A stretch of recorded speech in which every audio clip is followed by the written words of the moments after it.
À la fin du XVe siècle, un groupe de croyants protestants persécutés en Europe pour leur foi s'enfuit en Afrique du Sud à la recherche d'une nouvelle vie. Ils venaient des Pays-Bas, d'Allemagne et de France. Ce groupe devint plus tard connu sous le nom des Africanés, des colons blancs qui établirent leur propre communauté en Afrique. Plusieurs siècles plus tard, alors que le contrôle britannique se renforçait dans la région, les terres des populations autochtones furent saisies.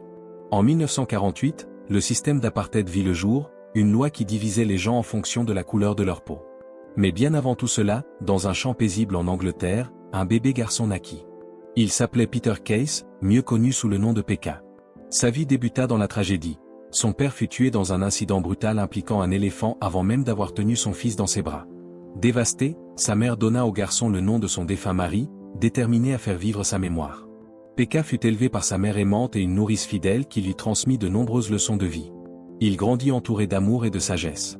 Tander, le fils de la nourrice, devint son plus proche ami d'enfance. Cependant, le bonheur de Peka ne dura pas, une maladie ravagea leur ferme familiale, tuant tout le bétail, et sa mère tomba malade de stress et de désespoir. Incapable de s'occuper de lui, elle l'envoya dans un internat en Afrique, le seul qu'il pouvait se permettre, malheureusement dirigé par des Africanais. Dès le premier jour, Peka comprit qu'il n'était pas le bienvenu, il était le seul enfant anglais parmi des descendants de colonisateurs qui méprisaient ses origines. Chaque jour, il subit insultes, regards haineux et intimidations, qui s'aggravèrent lorsque Japo, un élève plus âgé, lui cracha dessus, marquant le début d'une longue période de souffrance. Quelques nuits plus tard, Boa et sa bande le coincèrent dans les toilettes et l'humilièrent brutalement, sans que personne n'intervienne, les autres élèves restant silencieux. Ce traumatisme provoqua chez Peka des énurésies nocturnes. Peu après, une triste nouvelle tomba, sa mère était décédée. Il rentra chez lui pour les funérailles et retrouva sa nourrice et Tander. Il fut rongé par la culpabilité de l'avoir abandonné pendant sa maladie, mais le temps ne pouvait revenir en arrière. Son seul parent restant était son grand-père vivant loin, au Congo. Après les funérailles, Peka retourna à l'école. Avant son départ, sa nourrice fit appel à un chaman tribal nommé Dabulamanzi pour aider Peka à affronter ses peurs.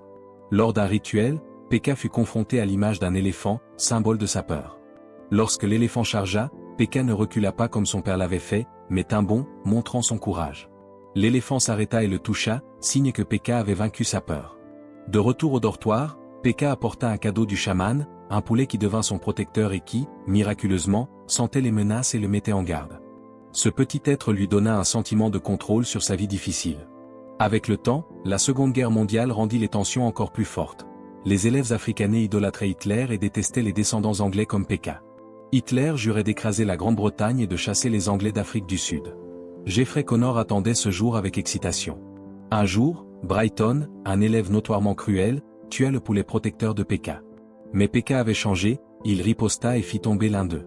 Furieux, Brighton ordonna que Peka soit pendu, mais un professeur arriva à temps pour empêcher l'acte horrible. Brighton fut expulsé de l'école. Après cet incident, Peka fut envoyé vivre chez son grand-père, qui était incapable d'élever un enfant, si bien que Peka fut confié à Doc, un Allemand vivant dans la colonie anglaise de Barbatan. À la fin du XVe siècle, un groupe de croyants protestants persécutés en Europe pour leur foi s'enfuit en Afrique du Sud à la recherche d'une nouvelle vie. Ils venaient des Pays-Bas, d'Allemagne et de France. Ce groupe devint plus tard connu sous le nom des Africanés, des colons blancs qui établirent leur propre communauté en Afrique. Plusieurs siècles plus tard, alors que le contrôle britannique se renforçait dans la région, les terres des populations autochtones furent saisies. En 1948, le système d'apartheid fut instauré, une loi qui divisait les gens selon la couleur de leur peau.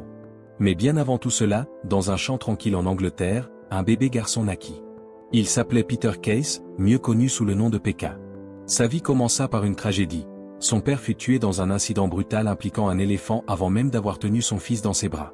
Dévastée, sa mère donna au garçon le nom de son défunt mari, déterminée à faire vivre sa mémoire. Peka fut élevé par sa mère aimante et une nourrice dévouée qui lui transmit de nombreuses leçons de vie. Il grandit entouré d'amour et de sagesse. Tander, le fils de la nourrice, devint son plus proche ami d'enfance. Cependant, le bonheur de Peka ne dura pas, une maladie ravagea leur ferme familiale, tuant tout le bétail, et sa mère tomba malade de stress et de désespoir. Incapable de s'occuper de lui, elle l'envoya dans un internat en Afrique, le seul qu'il pouvait se permettre, malheureusement dirigé par des Africanais.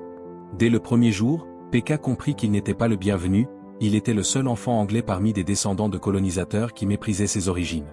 Chaque jour, il subit insultes, regards haineux et brimades, qui s'aggravèrent lorsque Japo, un élève plus âgé, lui cracha dessus, marquant le début d'une longue période de souffrance. Quelques nuits plus tard, Boa et sa bande le coincèrent dans les toilettes et l'humilièrent brutalement, sans que personne n'intervienne, les autres élèves restant silencieux. Ce traumatisme provoqua chez Pekka des énurésies nocturnes. Peu après, une triste nouvelle tomba, sa mère était décédée. Il rentra chez lui pour les funérailles et retrouva sa nourrice et Tender. Rongé par la culpabilité de l'avoir abandonné durant sa maladie, il ne pouvait cependant revenir en arrière. Son seul parent restant était son grand-père, qui vivait loin, au Congo. Après les funérailles, Pekka retourna à l'école. Avant son départ, sa nourrice fit appel à un chaman tribal nommé Dabulamanzi pour aider Pekka à affronter ses peurs. Lors d'un rituel, Pekka fut confronté à l'image d'un éléphant, symbole de sa peur. Lorsque l'éléphant chargea, Pekka ne recula pas comme son père l'avait fait, mais tint bon, montrant son courage. L'éléphant s'arrêta et le toucha, signe que Pekka avait vaincu sa peur. De retour au dortoir, Pekka apporta un cadeau du chaman, un poulet qui devint son protecteur et qui, miraculeusement, détectait les menaces et le mettait en garde. Ce petit être lui donna un sentiment de contrôle sur sa vie difficile. Avec le temps, la Seconde Guerre mondiale rendit les tensions encore plus fortes. Les élèves africanais idolâtraient Hitler et détestaient les descendants anglais comme Pekka. Hitler jurait d'écraser la Grande-Bretagne et de chasser les Anglais d'Afrique du Sud. Geoffrey Connor attendait ce jour avec excitation. Un jour, Brighton, un élève notoirement cruel, tua le poulet protecteur de Pekka. Mais Pekka avait changé, il riposta et fit tomber l'un d'eux. Furieux, Brighton ordonna que Pekka soit pendu, mais un professeur arriva à temps pour empêcher cet acte horrible. Brighton fut expulsé de l'école. Après cet incident, Pekka fut envoyé vivre chez son grand-père, incapable d'élever un enfant, si bien que Pekka fut confié à Doc, un Allemand vivant dans la colonie anglaise de Barbatan.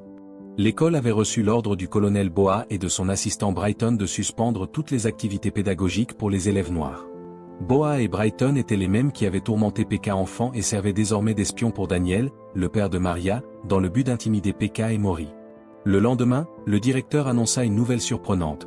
Pekka et Mori avaient obtenu des bourses pour Oxford, un rêve devenu réalité et une échappatoire à l'oppression en Afrique du Sud. Mais ce rêve fut rapidement assombri par une tempête imminente.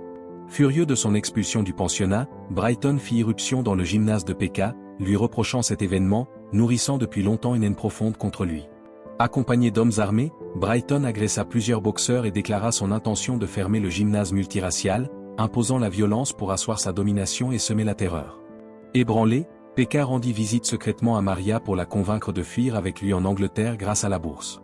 Pendant ce temps, Opie, le propriétaire du gymnase, prit une position courageuse en peignant une immense fresque murale montrant un homme blanc et un homme noir côte à côte, défiant directement le système oppressif. Mais bientôt, Brighton et ses hommes arrivèrent, expulsèrent tout le monde et incendièrent le gymnase. Opie fut arrêté et emmené, impuissant face aux flammes. Avant d'être emmené, il lança à Pekka un dernier message déterminé. Ne jamais cesser de se battre, un message qui transcendait la boxe pour parler de vie, de justice et de résistance. Inspiré par son esprit, Pekka, Mori et Maria continuèrent d'enseigner aux enfants noirs dans une église. Le combat était loin d'être terminé, et Pekka savait qu'il ne pouvait pas abandonner. Tout semblait bien se passer jusqu'à ce que le colonel Boa et ses troupes investissent l'église, rendant l'atmosphère tendue et la confrontation inévitable. Dans le chaos, un coup destiné à Pekka frappa Maria, la tuant instantanément et plongeant Pekka dans une profonde douleur. Lors des funérailles, alors que Pekka se tenait près de la tombe, Daniel, le père de Maria, arriva en furie, brandissant une pelle pour l'attaquer. Mais juste avant qu'il ne frappe, un groupe de résidents noirs d'Alexandra, que Pekka avait autrefois enseigné, arriva pour rendre hommage à Maria. Leur unité et leur honneur arrêtèrent Daniel net. Pour Pekka, la tragédie était insupportable, la révolution pour laquelle il s'était battu semblait désormais vaine. La perte de Maria brisa son esprit et il n'avait plus la volonté de continuer. Mais alors qu'il rendait visite à Dumas pour lui dire au revoir avant de partir pour Oxford, quelque chose changea. En voyant les enfants d'Alexandra parler la langue qu'il leur avait apprise, Pekka réalisa que son combat n'était pas terminé. Tous les hommes sont créés égaux et naissent avec des droits inhérents. La lutte pour le changement, l'éducation et la liberté brûlaient toujours en lui, et il ne pouvait pas simplement partir. La résistance devait continuer. Un après-midi, la ville se transforma soudain en champ de bataille lorsque les forces militaires envahirent les rues et tirèrent sur les citoyens noirs à la recherche de Pekka. Ce dernier tenta d'échapper aux balles en se faufilant dans la foule. Dans le chaos, Dumas fut blessé à la jambe par Brighton mais refusa de se rendre. Les citoyens noirs, unis dans leur cause, entourèrent Pekka et ripostèrent avec une détermination sans faille. Au paroxysme de la bataille, le blessé Dumas parvint jusqu'au colonel Boa, de toutes ses forces, le poignarda avec une lance, offrant un moment de victoire. Alors que Brighton préparait l'exécution d'Elias, Pekka affronta enfin Brighton, l'homme qui l'avait tourmenté pendant des années. Avec une force et une détermination incroyables, Pekka terrassa Brighton à main nue, mais ce dernier, dans un ultime effort, saisit l'arme d'un soldat tombé et visa Pekka. Juste au moment où il s'apprêtait à tirer, Dumas apparut avec une batte tordue, d'un puissant coup, abattit Brighton, mettant fin à ses jours sur le champ. Alors que la violence à Alexandra s'apaisait, Pekka et Dumas, bien que blessés et épuisés, s'échappèrent du bain de sang, se promettant de continuer coûte que coûte la lutte contre l'apartheid et de s'engager à mettre fin à l'injustice raciale pour toujours.